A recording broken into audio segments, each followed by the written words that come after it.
Skye Squad, we are back in the building. Yes, we got to talk about this part 3 of the Real Housewives of Potomac reunion, okay? We got a lot to discuss, a lot to cover.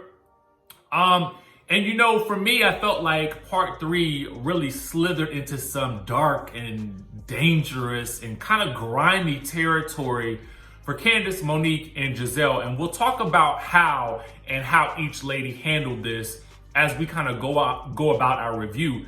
But I think it's also important to note that we have to do this review with the idea or with the knowledge that Monique has already handled the situation in the way that she felt was best and most healthy for her, and that is to remove herself from the situation despite getting a contract for season 6, okay? Now, I'm gonna let Monique do a lot more of the talking about that when she chooses to, so make sure you guys follow her. She did let us know last night that she was going to be speaking out about this whole situation. You guys will just have to stay tuned as to when and where that happens. Now, moving on to the episode, first things first, you know, before we get things kicked off and jumped off and started, I need to know what you guys rate this episode. We always rate the episode on this channel before we get into the review, and this time will be no different, okay? Now, for me, I don't know about y'all, but y'all let me know in the good chatterization what you would rate this episode. I'm gonna give it a 9.9, and I'm gonna tell you why I'm gonna give it a 9.9. I felt like last night I went through every single emotion possible. I was frustrated. I was nearly brought to tears several times. I laughed. There were things that made me chuckle. You know what I'm saying? It was 90 minutes. The husbands got there and they got involved and they got down into it. And then there was a touching moment with the husbands at the end after all the explosive drama. So for me, that's why I give it a 9.9. But also, we got some interesting reveals, and we're gonna touch on those things throughout the review. For me, one of the most interesting reveals was what we've already known all along, most of us anyway, but I don't think that the general public really got it, because I feel like sometimes the viewing audience is kind of sectioned off into two parts. There's one half of us who follow the stories, you know, in depth. We kind of understand the goings on and the inner workings of the show. Then there's the casual viewer who I feel like a lot of times the producers are catering to, because I believe that there is a vision or a version of the story that the producers want the viewing public to see. Unfortunately, there are a lot of us eagle-eyed viewers out there who really follow the details of the stories, and we're on it and we're doing our jobs, and we're not just phoning it in the way that unfortunately it seemed as though Andy Cohen did last night, okay? I kind of felt like he's not really abreast on the storyline. He hasn't been kept abreast of the storylines. I don't feel like he really understood the magnitude of what Monique and Kris were trying to convey. And I don't think that he took it seriously. And it almost seemed to me is that his thought is, well, if it did not make it to air, then it doesn't matter, okay? And that's a real bad assumption and conclusion to make. Because even if it doesn't make it to air that day or at that point in time, it doesn't mean that it wasn't happening behind the scenes. And it doesn't mean that it doesn't influence storylines and influence character behavior throughout the show and throughout the season. And to ignore that is not doing diligence to the show and what is actually happening with the ladies, because it had ripple effects throughout the cast, throughout filming of this show. So much so that everyone knows that there were two shows happening here. There was the one that we were seeing on the screen, and then there was one that was happening off screen as well, which, as we did see, bled over onto the show. And we'll talk about that a little bit more, because the producers did reveal that Gizelle had conversations about the allegations that the baby was not Kris Samuel's baby, okay? And, you know, to me, that was horrible. But we'll get into a little bit more about that. The other question that I have for you guys here is this. You know, I've seen this meme floating around where it says the TV villain, the actual villain. Now, I think for most of us, we would agree, we already know Monique Samuels was the TV villain. She is the person that was painted as this aggressive woman who has not learned her lesson and needs to be iced out of the group because of her bad behavior, okay? That is what they want us to see, all right?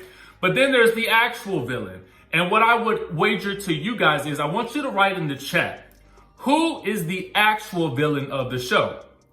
Was it indeed Monique Samuels and Kris Samuels as we were led to believe last night with the way they were pictured and edited on the show? Or was it Candiace who actually told us about the plot via a live that Bravo and Real Housewives of Potomac producers chose not to show us? Robyn was there. For whatever reason, I can't imagine it's because they couldn't find it. I can't imagine that when that footage resides online everywhere, I can't imagine that they couldn't find that footage, okay? Can't imagine that. Exclusive, extra, extra. There were a couple of people there with me. Several people there with me. And there was a conversation about someone plotting to spread a rumor that Chase was not Chris's baby. That conversation happened. I was there for it. I never contributed to the plotation of the conversation.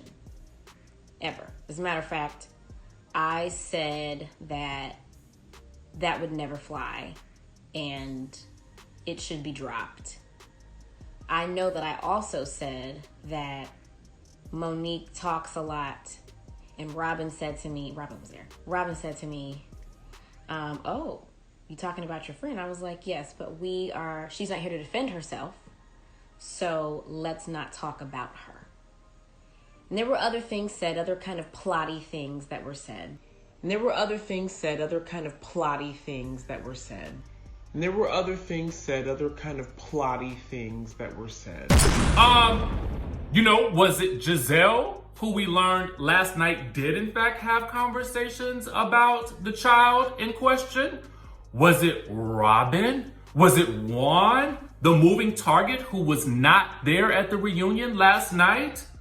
Or was it Michael Darby? Was he the real villain? Or was it Dr. Wendy Acefo? Or would that be Dr. Wendy Acefo? Help me out here. It's 4 degrees. Are they all doctorates? I don't know. Regardless, there's an actual villain here. And I want you guys to let me know which one it is because it's truly a mystery. And we'll get into more of that as we go along.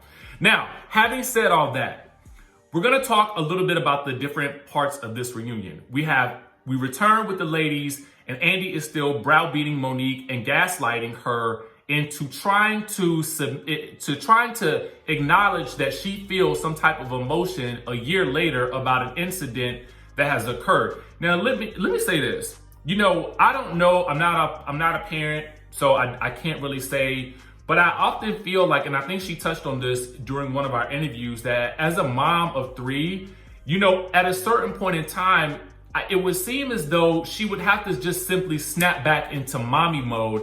And this fight could not be the focus of her life as it may have been for Candiace, who may not have as many people pulling at her for attention. You know, kids need your attention. And so you kind of have to focus in a different way. And so for Candiace, maybe the trauma, okay, lasted longer because she had more time to focus on it.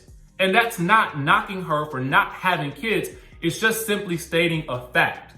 Maybe different things affect different people in different ways. So I'm not gonna take away from whatever trauma she may have experienced as a result of this. My issue with her trauma is that she just hasn't learned anything from it, from what we can see. And I feel like this whole situation is not healthy for her, as evidenced by Kris stating that he just wants his wife back, indicating that she has not been the same. Also, as indicated by Karen Huger, telling us that yes, she did report CANDIACE Dillard to Bravo after receiving a message from which CANDIACE had said to her to burn an eternal HE double hockey stick. Okay? Now, CANDIACE runs to the dressing room. She cries because Monique lies about her almost took her out of here. Okay? They almost took her out of here. Now listen.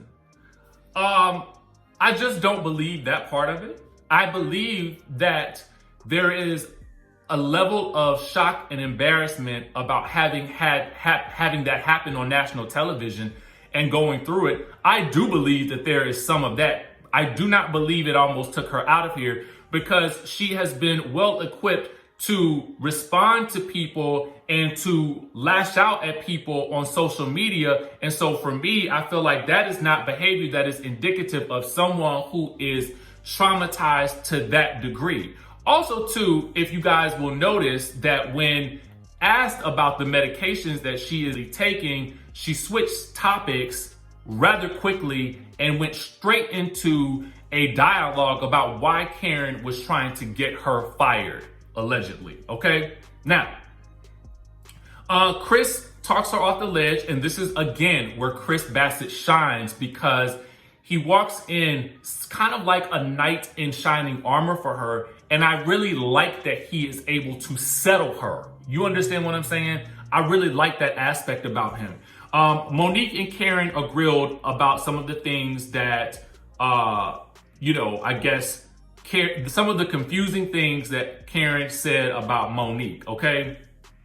But we'll talk a little bit about that more in just a second. Robyn apparently didn't want any legal action against Monique, but Gizelle wanted legal action of some sort. She just can't figure out what it is. Maybe an ankle bracelet. Girl, you wanted something more. Let's just be real about it. You know what I mean? Let's just call a spade and call a thing and be real about the situation. If you wanted her to go to jail, then just say so, okay? But whatever, we'll go with what she had to say, okay? Because that's what we are supposed to believe, right? So Andy asked Monique, why countersue? What do you mean, why countersue? Isn't it obvious? Why would she choose to want to go to jail, okay? Why would she want to go to jail when someone is trying to send her to jail? It doesn't make any sense to me. So why countersue? Duh, okay? Now for me, at that point, Monique says, I hired my attorney so I could take his advice, all right? Now, Monique says she understands her triggers and where that came from. She took responsibility for her actions and hopes that CANDIACE heals and moves forward. Now, I will tell you, during this apology segment, I was hopeful for about 2 seconds. I was like, ooh, this could be a moment right here for CANDIACE to hopefully accept her apology so we can all move on from this altercation. But no, CANDIACE isn't over Monique and is done and recites Monique's song verbatim. I'm like, why, girl? You're giving this song, which you detest so much, all this airtime, okay? You're giving her song airtime by reciting the lyrics verbatim. I didn't understand it. But she did so apparently to make a point that she feels like Monique was not remorseful for this. Okay. Now listen, I can rock with her on her thoughts about that, because ultimately she was on the receiving end of a dragorization that she asked for. But I can also understand why she would think that the song was about her. But like most things in life, everything is not about us, okay? And sometimes people need to process things in their own way. And if writing a song is what Monique would choose to do, that's what she would choose to do. It's very similar to Evelyn Lozada making a non-mother effing factor t-shirt after her altercation with Tammy Roman after season 1 of Basketball Wives, in which Tammy Roman had to try to get a cease and desist or whatever it was to try to stop her from making these t-shirts. Y'all remember that, okay? Didn't stop nothing. She turned lemons into lemonade, okay? I can understand why CANDIACE would feel a certain type of way, but she turned lemons into lemonade. So it's a situation, depending on how you look at it, One person could be wrong, another person could be right, okay? Now, Andy asked, well, are you even a recording artist? And I thought to myself, now see, here is the evidence that I was speaking about last week when I was speaking about Andy's unfair treatment of Monique, and it just continued in this episode, and it was very obvious. It was Captain Obvious. And to me, I don't mind that the host has specific biases or professional biases towards his favorite characters or his favorite cast members, because I am grown enough to understand that this man is human and it will happen. But I think that what you can't allow is unfair treatment of that one person over the rest of the cast, okay? And to ask her that is kind of like a slap in the face, because it was only a couple of seasons ago that he was asking her to rap at the reunion, okay? So it didn't make sense to me. Anyway, Monique says, when asked about why it took so long to give an apology, she says once things went legal, she followed the advice of her counsel. Andy says that she got bad legal advice. I would just beg to differ about that, because the attorney was basically there in order to keep her from going to prison and being taken away from her kids. Well, since that actually happened, I would say that she took the proper legal advice, okay? And that was that. It wasn't as though things were not still contentious between Candiace and Monique on both sides throughout the year leading up to the premiere of the show, okay? Let's not act like that wasn't the case. They get into a very short discussion about whether or not Candiace did anything to warrant Monique dragging her, okay? And Candiace, for her part, does do a good job of sort of trying to explain herself and her actions that day, okay? But the fact of the matter is there were other issues boiling beneath the surface, and I believe that both ladies, in some way, shape, or form, thought that their friendship was bigger than what it was, okay? And they should have had a conversation a long time ago, and that would have deaded the entire thing before it happened, okay? That's just my thought. Now, they're asked by a show of hands who feels like Karen showed more support to Monique than Candiace. It was interesting that only Candiace raised her hand. It was asked, why did Karen say something was wrong with Monique medically? And Karen asserts that she didn't know because she's not a doctor. But you know who is Dr. Wendy. She's chiming in. And I don't know, but, you know, to me, that's like, you're not a medical doctor. I mean, you might have a doctorate or 4. I don't know. But I didn't think you was a medical doctor. I thought that was Ivy. Can we get Ivy on the line? Because maybe she could diagnose the actual issues, okay? But until then, no. Andy tries to trip up Karen when asking about Monique coming to the event. Karen confesses to telling them what they needed to hear, which is what I told you guys all along. She needed to get them to the event. Otherwise, if they felt like Monique was coming, they was not going to come, okay? Monique asserts that she was never coming to the actual event and she was only coming to the pre-party. And y'all know sometimes the pre-party be better than the actual party. So there's that. The ladies, of course, don't believe her. Of course they don't. Andy asks, this is when Andy asks Candiace if she's still taking medicine. She does not answer that question and then diverts to asking Karen, why did you share private messages with Bravo to try to get me fired? Karen says, well, I was trying to get you some help, girl, okay? And then it dissolves into chaos. Now, this argument was very unexpected and very emotional, and I'm kind of believe that there were some things that were cut out of this situation, but what I will say is this. It is obvious that these two women care about each other in some way, shape, or form, so it'll be interesting to see how they resolve it next season because we know that they're both coming back, okay?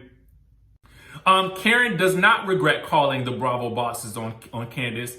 And this is where we get into the heart of the issues, okay? And now to me, as I'm looking, I see Gizelle and Robyn off to the side, you know, smirking and smizing. But at the end of the day, to me, this gets at the real issue with Candiace. You know, again, as I stated earlier, I do think that this show is having a toxic effect on Candiace. I think that is why she lashes out on social media. I do not, now to be fair to her, I'm not gonna sit here and act like that there's nobody probably coming at her. But the difference between Candace and what I think a lot of us do that may get, hate on social media is Candace will respond to it. Now, what she should know is by now, and I think a lot of us realize, is that you can't respond to everything that someone says to you. You don't have to show up to every fight that you're invited to. I get people all the time that will comment on something that completely unrelated to something that I commented on Instagram, and they're commenting about Monique and Candace. And I'm thinking to myself, what? Where did this come from? But otherwise, I let it ride because guess what? You know what I mean? At the end of the day, it doesn't matter to me. It doesn't matter. I'm not even in that zone. Like, I'm not getting paid to do that.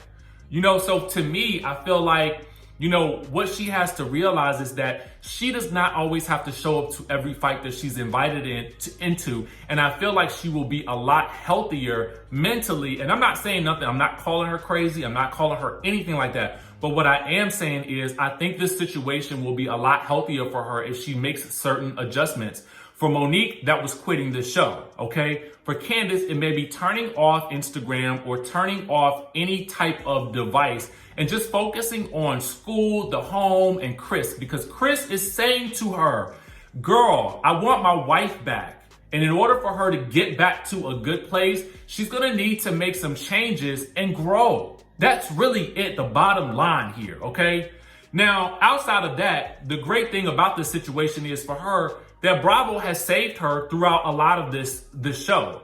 They didn't show the live that led up to Kris Samuels and Monique speaking out about the rumors. So they literally saved her from even looking like she knew anything about this whole fight, which we'll actually get to in a second, okay? Because the husbands arrived. And Andy's trying to make small talk with the husbands. Kris Samuels like, okay, not today. My mission is this. I got one mission. And he stayed on message throughout that entire reunion, okay? He was right on top of it, the entire reunion, okay? He ain't here for the mess. We discussed Eddie and Wendy, Ray and Karen. Karen is revealed that Ray has been taking care of Karen for years, which we already knew. When Monique and Kris are discussed, we learned that Gizelle is being accompanied by a security guard. Now, here is where I have some issues, okay? At this point, the clip of Kris and Monique reacting to Candace's previous live is shown, okay? And in this clip, Kris says, if I were a woman, this is what I would do to you other women. Fortunately for them, I should say, Kris is not a woman. So therefore, what he said cannot happen. Now, the security guard, would I have said it? No. Did he apologize for it? Yes. But even in his apology, the women overtalked him so much that he could barely get in on a word edgewise, but they all had to acknowledge that he had already called them and apologized, except for Gizelle, which I'm assuming there's a reason for that at a certain point in time. We don't necessarily know what it is, but I'm assuming it's because the relationship is so contentious at this point that it will probably do more harm than good for him to actually wager a phone call to her personally. But the security guard is back there for whatever reason. And all I kept thinking to myself is this: Gizelle, you would have been better hiring a stylist for this season than hiring this security guard to stand back there and do exactly what? I'm unsure. I'm not clear. I don't get it. What is he there for? Is he going to actually do something to protect you? Because as we saw when Kris Samuels did get up to address Chris Bassett, it wasn't anything that this man was behind you was actually going to do to sit Kris Samuels down, okay? So Kris is attempting another apology. Gizelle is taking him to task and going off, and it's MF of this, MF of that, basically really revealing herself to be who we know her to be. We who actually watch the shows, we who actually have seen the news, we who actually have seen her long enough on this show to understand exactly who she is, know her to be, okay? So Kris Samuels wants to know why Candace never came to Monique about the plot. Now, for those of you guys who don't know how it actually went down, let me give you a bit of a rundown. We already know that the plot happened. Candace told us about the plot. After the plot, she told Karen. Karen at that point in time told Monique, and then Monique and Candiace at a certain point in time had a conversation about it, in which case Monique had to ask Candiace about the plot. Now all of a sudden there was no plot. Now all of a sudden this didn't happen. And, you know, for me, you know, as I see Chris Bassett screaming that there was no plot, that was very shocking to me because he has kids. So I'm thinking to myself, he should be as incensed that this would happen to some kids as he was about claiming that a blogger was talking about his kids. Now, I took issue with this point right here because the blogger that I'm assuming he's talking about, or I think he's talking about, has passed, okay? He's no longer with us, and God rest his soul. And to me, I just felt like it was in poor taste to bring him up, or any issues that you have with him, without giving the full context of exactly what happened. But more than ever, I feel like you should just let his spirit rest. Uncalled for, wrong time, wrong place in the discussion about that, okay? And I'm not going to go into that any further, but I just feel like it was the wrong road to go down, and that's just it, okay? Things really dissolve further here. Gizelle is screaming for security to sit Chris down as Chris Bassett and Chris Samuels are going at each other because Chris Samuels thinks that Chris Bassett is going off on Monique. It's just a really bad situation. Candiace makes an explanation about the plot. She says, I did not say anything to you right away because I hear things about people all the time. It was never going to go anywhere, and it will never get anywhere. But in just a previous episode, we got a note from Karen saying that Candiace came to her upset about this plot that Gizelle was trying to bring to the show. So I'm confused as to which one it is. Who do you guys believe? Because I'm more inclined to believe Karen at this point. But this is what Candiace has told us, okay? Now, Andy claims that it was never brought up on this show. Now, that's a lie, okay? Because Chris Samuels wants to know if anyone has talked about his child on the show. Robyn, hard no. Candiace, hard no. Gizelle, crickets. At this point in time, I felt like one of the main villains of this show was unmasked. I felt like Scooby-Doo in this moment because at this point, Gizelle can't do nothing but try to curse this man out, okay? And then Gizelle tries to recollect that Chris brought it up at the house when asking her if the baby looked like him, okay? Obviously, he knew about this whole situation. And obviously, Monique, as we learned later from Chris, had to film and do this show and smile and laugh with these women who she knew were plotting on her kids for the sake of keeping up appearances on this show to keep the show moving, okay? And in order to protect her child. But little did she know that over in the corner with Robyn, Gizelle was having conversations about the child in question, bringing it to the camera. Now, it's interesting that the TV show that they wanted us to see, they didn't show this. But now that they have to realize that they have to pull back the veil just a little bit to give us some context to what Chris and Monique are actually speaking of, they show us the clip. And there we see it. And now we've said it. And now Gizelle has said it on camera, okay? So Gizelle says she thought it was part of their personal story and brought it on the show and runs to Robyn to tell her in the scene about the trainer and this baby rumor. But see, for me, I felt like what she did in this moment was trying to play the situation down, hoping to discredit and debunk the fact that they were stooping so low to plot on a child. Because to me, even if okay, she felt like they were talking about it as part of the show, as she said, she was all too eager to run back to Robyn and bring this up on camera. It's like at a certain point in time, there has to be a barometer for how low you will go, especially for someone, a woman who has kids at that, to say something else about another person's child on the show just for the sake of entertainment. It's wrong. It's wrong. And there we have the last lady muttering about why is this big MF still here, okay? So next we talk about embezzled, okay?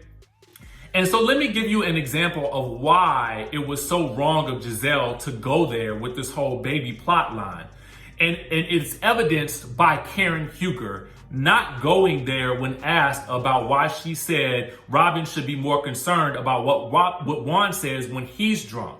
Because in that second right there, we saw Karen do what the rest of the ladies should have done with this whole baby plot in the beginning and said, I'm not going to do this here. I talked to Ray about it. We've torn each other down enough, and I'm not going to do this. But she does issue a warning to Robyn. You leave Ray's name out your mouth, okay? Because you know what's coming for you if you don't, all right? All right, so we get into a discussion about Robyn criticizing Karen about the taxes. Andy asked if Kris Samuels thought what he thought about Juan and Robyn getting together. And Kris is like, I'm not thinking about that. I want to know who is talking about my child. Let's get it down. Let's get down to business. Somebody own up to it and somebody apologize to me. Robyn is screaming, I'm so glad Juan Dixon ain't here. For what, girl? For what? What was going to happen if he was there? Okay? What was going to happen? I'm just trying to figure that out. We get into a discussion about Kris and Michael. We've talked about that before. We get into a discussion about Kris Samuels and Chris Bassett, and their relationship has suffered as a result of what has happened between Candiace and Monique. Chris Bassett just wants his wife back because she hasn't been the same, which leads me back to Candiace maybe needing some help, okay? And I don't mean that in a facetious way. I am being 100% clear about this. The issues that she's dealing with, you know, I'm sure with being on the show, the pressures of being on the show, having to, you know, bring a storyline, having to deal with people on social media, but also having a mouth already on her, she gets herself into a lot of trouble. And I feel as though by walking away from some aspect of this, whether it be the social media aspect of it or, you know, just some aspect of it, she's going to find some type of peace in the situation once she finally does that, okay? So anyway, we get a section, and actually, it brought me to tears. Almost brought me to tears when he said, I just want my wife back. I felt that, okay? Ray announces that after 25 years, he wants to remarry Candiace. Kris and Monique have a moment, and he breaks down into tears, thanking his wife. But this was the gotcha right here. When he looks at Gizelle and says, after all that she has done, he says, I forgive you because hurt people, and you need some help. And that was the absolute truth. And then the real best moment of the reunion for me, Kris Samuels and Kris Bassett, when they walk out the door, they apologize to each other and they embrace as men. That was a moment right there for me, and it was understated, but it was huge, and it meant and it felt so good throughout all the toxicity that we had saw on this episode. It was like a shining star on a very, very dark night, okay? At the end of the day, the ladies go around commenting on where they are in the season. Now, I want to note something very important here because I think this is something that we have to point out here. Andy wonders about Jamal and Gizelle, and she says, we talked during the break. He's like, do your thing, I love you. Similar to Ashley, no one can tell me about our relationship. And it was odd to me that she chose Ashley as the person that she suddenly looked to as the beacon of hope and the ray of light in this dark situation. Because for the most part of this, the journey on the Real Housewives of Potomac, Michael and Ashley have been the butt and the behind of Gizelle's jokes, okay? So it's very telling to me how now all of a sudden she is likening her relationship with Jamal to that of Ashley and Michael's, which many of us are curious about in the largest way possible. And it's very interesting to me that, you know, she would choose those two people to sort of look at and sort of use as an example for which she bases her relationship off of. And to me, I thought it was very telling. And it had an epiphany at that moment about Gizelle and Jamal. They're perfect for each other. You know, in one situation, you know, Jamal, for whatever the rumors are about him, the allegations are, and whatever all the receipts that people continue to bring out about him, he is still revered in his church, okay? And the same with Gizelle. You know, despite how everyone on the show knows, Candiace even called her out for being messy and for being gossipy and all that good stuff. But for whatever reason, you know, she is still revered by the network and placed on shows and given other opportunities and whatnot. And who am I to, you know, want anybody to not get opportunities? That's not my thing. That's not how I roll or whatever.